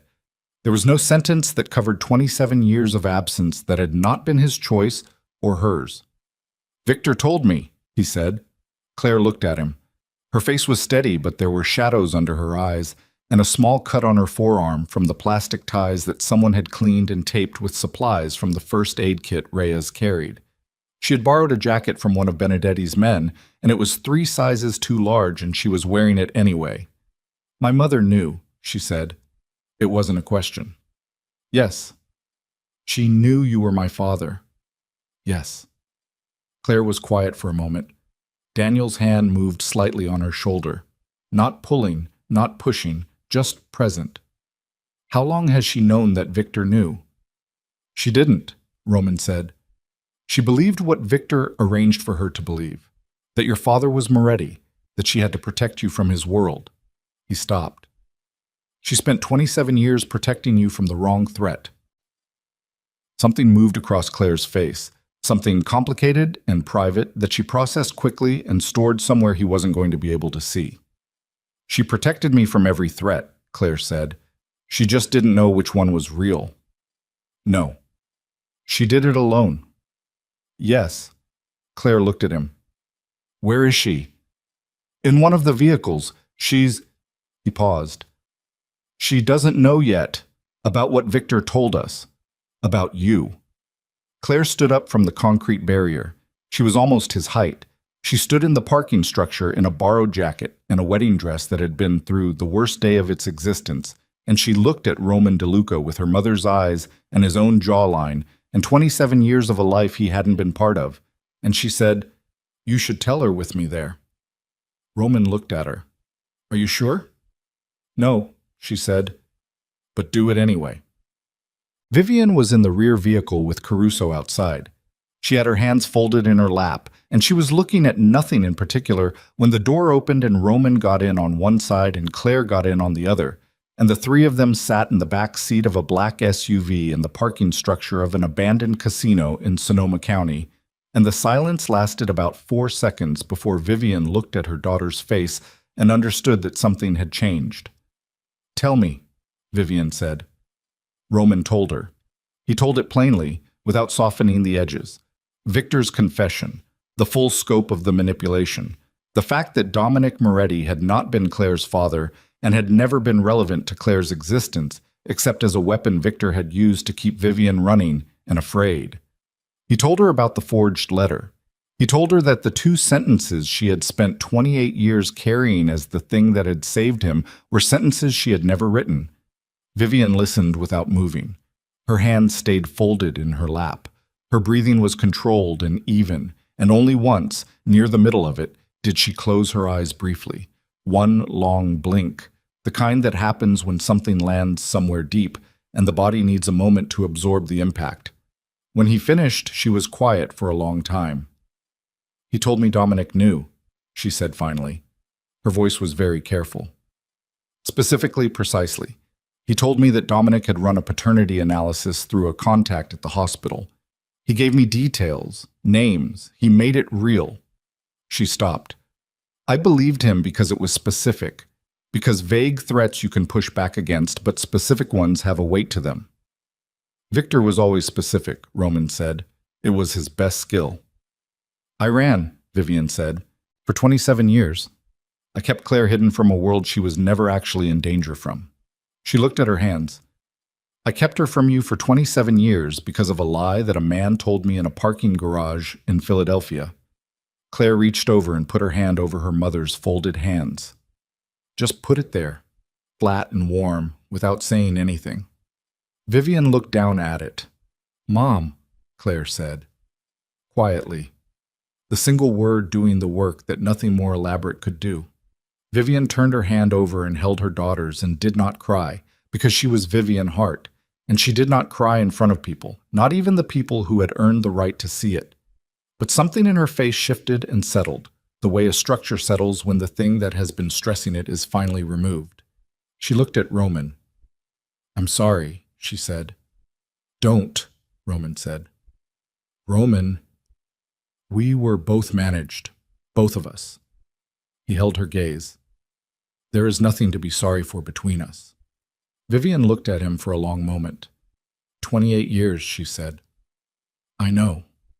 We can't... She stopped, started again. Those years don't come back. No. And we are not the same people who... No, he said. We're not.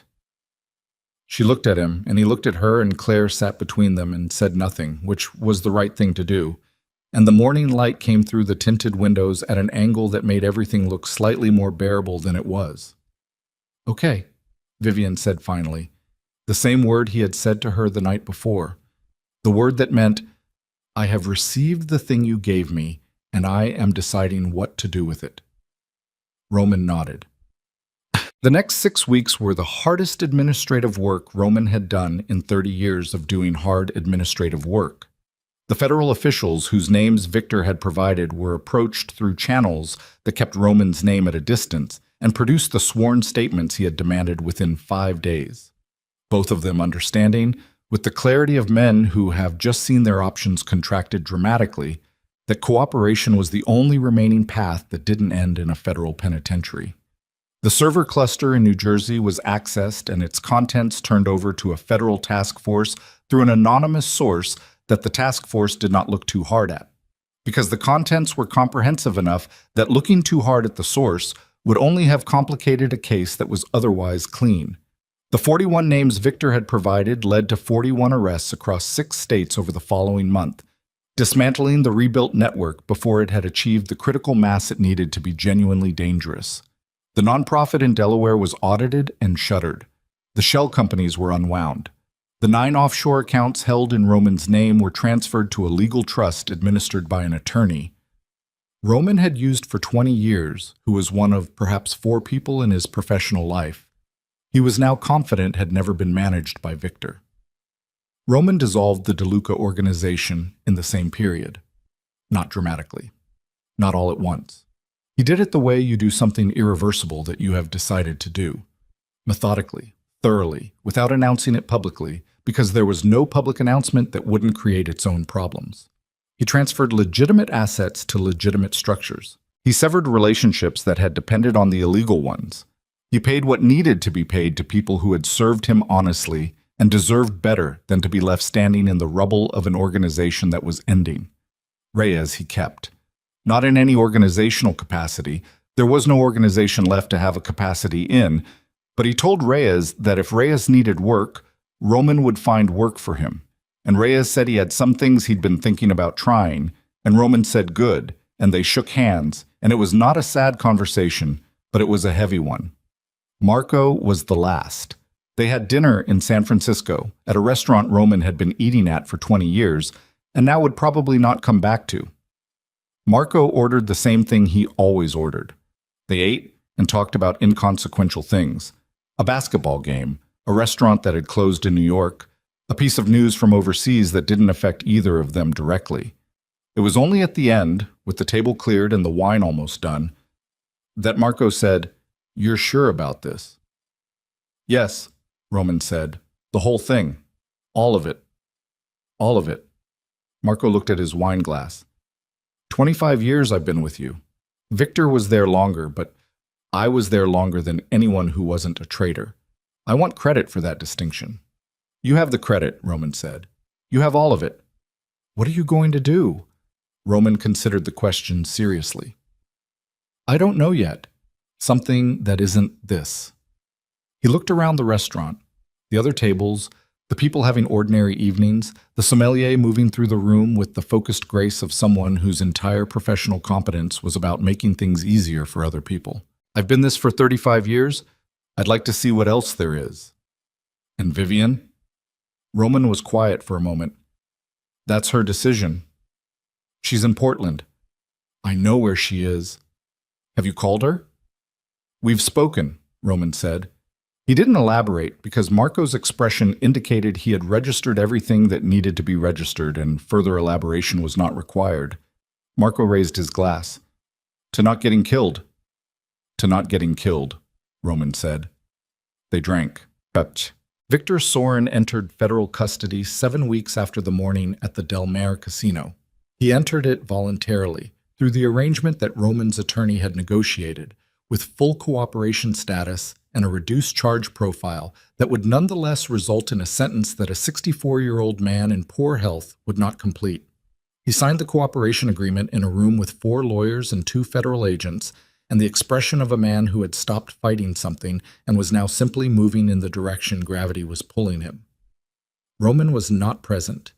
He had said what he needed to say to Victor in a suite on the 3rd floor of an abandoned casino with plaster dust on the floor and his daughter sitting in a chair 10 feet away. There was nothing left to say that would be more true than what had already been said, and Roman had long since stopped doing things for reasons of closure, which he had always considered a fiction. The idea that a conversation or a moment could close something that was structurally open. Things didn't close. You just stopped standing in front of them. He heard about the signing from his attorney and said thank you and ended the call and went back to the thing he had been doing, which was unpacking boxes in an apartment in San Francisco that was smaller than any place he had lived since his early 20s, with windows that faced west toward the bay and a kitchen that was completely adequate and a bedroom that he did not yet have enough furniture for but was working on. Wharton, Claire called him 11 days after the federal signing. He was standing in the inadequate kitchen making coffee when his phone rang, and he saw her name. She had been in his phone for 4 weeks now, added with a care he hadn't applied to a phone contact since he was young enough to find the technology remarkable, and he answered it on the second ring. Hi, she said. Hi, he said. A brief silence that was not uncomfortable. They were learning the rhythms of talking to each other, what to say, how much space to leave, how to be 2 adults who were starting a relationship from a position of complete structural novelty because there was no template for what they were to each other that either of them had access to. I told Daniel everything, Claire said. All of it. His father's version and your version and the actual version. How did that go? Better than I expected. Worse than I hoped. She paused. Gerald wants to meet you formally, not as someone you knew from before. As my father. Roman was quiet for a moment. When? Whenever you're ready. I'll be ready when you tell me to be ready, he said. He heard something in the silence that might have been a smile. That's very diplomatic for a man who used to run the East Coast. Used to, he said. Yeah. She was quiet for a moment. Mom's coming down next weekend. She said to tell you she's coming to see me, but she also said you should know. I know, Roman said. So, he said. Another silence. The coffee finished brewing, and he poured it and stood by the window with the bay visible in the distance, a gray strip of water under a gray sky, and his daughter's voice in his ear. She's nervous, Claire said. I know that too. She doesn't get nervous, as a rule. She always got nervous, Roman said. She was just good at not showing it. Claire laughed. Short, genuine, the laugh of someone surprised into it. She is not going to like that you told me that. Probably not. Okay. He could hear her collecting herself, the small sound of someone returning to the surface from somewhere slightly deeper. I have to go. Daniel's making dinner and he's trying a new thing and it requires supervision. What is he making? He's not entirely certain. He found a recipe and has been committed to it since this morning. Good luck, Roman said. We'll need it. A pause. Roman. Yes. Thank you for coming in through that window. She said it plainly, without ceremony. Or for coming through the door, technically, but you know what I mean. I know what you mean, he said. She hung up. He stood with the phone in his hand and the coffee in his other hand and the gray bay in the distance and the apartment around him that was still mostly empty boxes and inadequate furniture. And he stood there for a while without moving, and it was not comfortable exactly. Nothing about this particular period of his life was comfortable, but it was real in a way that the previous 35 years had increasingly not been. And he was old enough to know the difference between those two things, and young enough, maybe just barely, to do something with it. Vivian arrived on a Friday afternoon in a rental car from the airport, which he knew because she texted him when she landed, and again when she was on the bridge, and he registered the fact that she was texting him as one of those small, remarkable things that he was going to have to get used to. The ordinary mechanics of being in contact with someone, which he had not practiced with anyone who mattered in a very long time. He was at Claire's apartment in the Mission when Vivian arrived. Claire opened the door and Vivian came in with a bag over one shoulder and hugged her daughter the way she always did. Fiercely, briefly, releasing before it could become something that needed to be commented on, and then looked up and saw Roman standing in the living room and stopped. He had dressed with neither too much nor too little care. He was aware that this was the kind of moment that people built narratives around, and that the narrative would be wrong regardless of what happened, because real things did not work the way narratives required them to, and both of them were old enough to know that. "Hi," she said. "Hi," he said. Claire looked between them with the expression of a woman who had inherited her mother's capacity for reading rooms and her father's capacity for not making a scene about what she'd read. "I'm going to finish making dinner," she said, and went to the kitchen. Roman and Vivian stood in the living room of their daughter's apartment. "You look good," she said. Smaller somehow. Not physically, just... "I know what you mean," he said. "San Francisco suits you." "It might. I haven't been there long enough to know." He looked at her. She was in a coat she hadn't had in September, something dark and practical, and her hair was slightly different. It took him a moment to identify that she'd cut an inch or two off. She looked exactly like what she was, a 53-year-old woman who had been through something significant and had arrived on the other side of it still standing, still looking people in the eye, still in possession of herself. "Portland suits you," he said. "It always has." She moved to the couch and sat, not in the way of someone making herself comfortable, but in the way of someone deciding to be present rather than manage a perimeter. "Sit down, Roman." He sat. Not in the chair across from her, but on the other end of the couch, at an angle, close enough that the distance was a choice rather than a default. "I've been thinking about what you said," she began, "about the letter, about the 28 years. Vivian, let me say it." She looked at her hands briefly, then back up. "I spent 28 years believing I had made the only decision I could, and now I find out that I was making a decision based on false information, which means the decision was..." She stopped. "I don't know what it means. I don't know if the choice would have been different if I had known the truth, because I still would have been afraid, and the fear was real even if the specific threat wasn't. And I don't know what to do with 28 years of a life I built on a foundation that turns out to have been partly fabricated." "You built a good life," Roman said. "I built a safe one. That's not the same thing." He was quiet. "Claire is extraordinary," Vivian said. "She is the best thing I have ever done, and I have no regrets about the choices I made for her." She met his eyes. "But I regret what I didn't have, what you didn't have, what we..." She stopped again. This was costing her. He could see it in the careful way she was handling each sentence, the way she was not letting herself go faster than was accurate. "I'm not good at this," she said finally. "At saying things that don't have a clear conclusion." "You never were," he said. "You used to start saying something and then look at me like I was supposed to understand the rest of it." Something shifted in her face. "Did you? Understand it?" "Usually." "What am I trying to say right now?" He looked at her. "That you want to find out if there's anything left. But you don't want that because wanting things has historically been expensive for you." She was quiet for a long moment. "Yes," she said, quietly. "That's what I'm trying to say."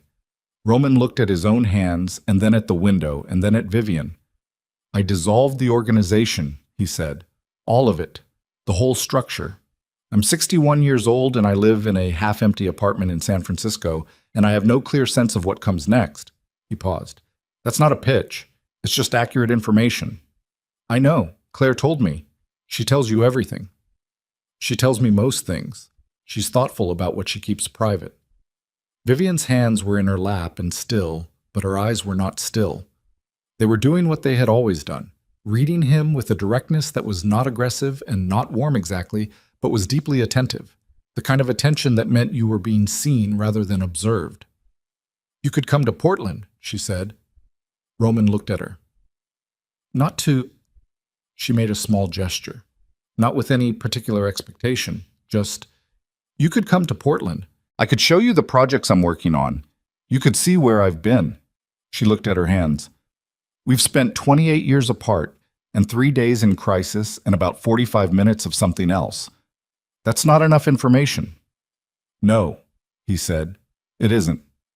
So come to Portland. He looked at her for a long time, at the face he had memorized in a different decade and had been, he now understood, carrying the whole time. Not as a wound exactly, not as a ghost, but as a kind of north, a reference point against which he had measured the distance he was traveling and always found himself to be going the wrong direction. Okay, he said. It was the third time in a week that the word had done the work of something much longer. Vivian let out a breath that she had been managing for perhaps longer than she'd meant to manage it, and something around her eyes softened, not completely, not in the way of someone who had resolved something, but in the way of someone who had decided to stop bracing for the impact and find out what actually came. From the kitchen came the sound of something sizzling, and Claire's voice saying something to Daniel that made him laugh, and then Claire laughing too, and the ordinary sound of a dinner being made in a kitchen by two people who had been through something terrible recently and were on the other side of it, which is not the same as being okay, but is something. 3 weeks later, Roman drove to Portland in a car that was not armored and did not have anyone following it. Vivian met him in front of a coffee shop 2 blocks from her office. She was in work clothes, practical, unadorned, the clothes of a person who spent significant portions of her day outside looking at the ground. And she had a set of rolled plans under one arm and a coffee in the other hand, and she looked, when she saw his car pull up, like someone who had decided to be where she was. She showed him a project site in the late afternoon, a corporate campus outside the city that she was redesigning from the ground up, 12 acres of what had been paved surface being converted back into something that could breathe. She walked him across it and talked about the drainage calculations and the native species she was reintroducing and the specific challenge of convincing corporate clients that what looked like disorder was actually a system. And he listened and asked questions, and she answered them with the directness she had always brought to things she cared about. At the edge of the site, there was a hill, a small, deliberate rise she had engineered to give the space variation. And they stood on it in the October afternoon with the city visible to the south and the hills to the east, and the light doing what October light does, going gold and long and slightly regretful.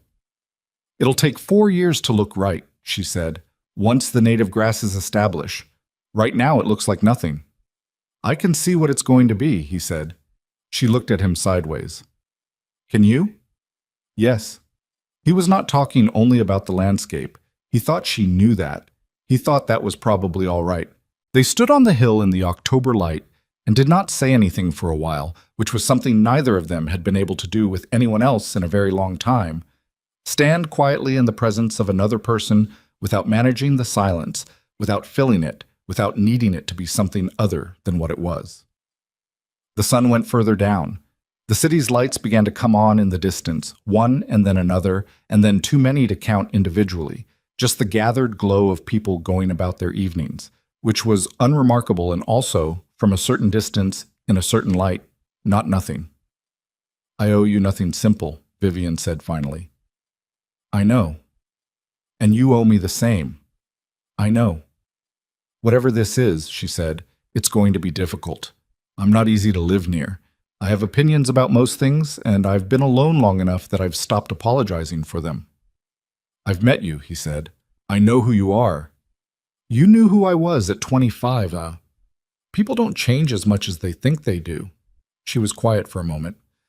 That's either reassuring or deeply concerning, depending on the person. For us, he said, I think it's reassuring. She looked at him. He looked at her. The light was almost gone now, the hill going dark around them. The city spread out below like something offered. Come to dinner, she said. I made too much and the refrigerator is full and Daniel's coming tomorrow with Claire and I'll need someone to tell me when the proportions are wrong because I cannot taste my own cooking accurately anymore. I'll tell you, he said. You'll lie because you don't want to be impolite. I'll tell you truthfully that the proportions are wrong and then eat it anyway. She started down the hill. He followed. Behind them, the hill they had built stood in the gathering dark. Not yet what it was going to be. Planted with things that would take years to show, designed by someone who understood that some things only become themselves slowly after a long time in the right soil, after the right combination of patience and rain. Roman DeLuca walked down a hill in Portland, Oregon in October, and the empire was gone, and the title was gone, and the 41 names had been delivered to people who would handle them. And Victor Sorin was in federal custody, and somewhere in San Francisco a half-empty apartment was waiting to be finished. Or not finished here, maybe. Maybe finished somewhere else. That part was not decided yet. And none of it was simple, and none of it was what he had built his life toward. But Vivian was walking ahead of him on the path through the unfinished landscape in the October dark, and she glanced back once to check that he was still there, and she found him there. And she faced forward again and kept walking, and that was, after 61 years of getting everything else wrong, the only thing that needed to be true. He kept up.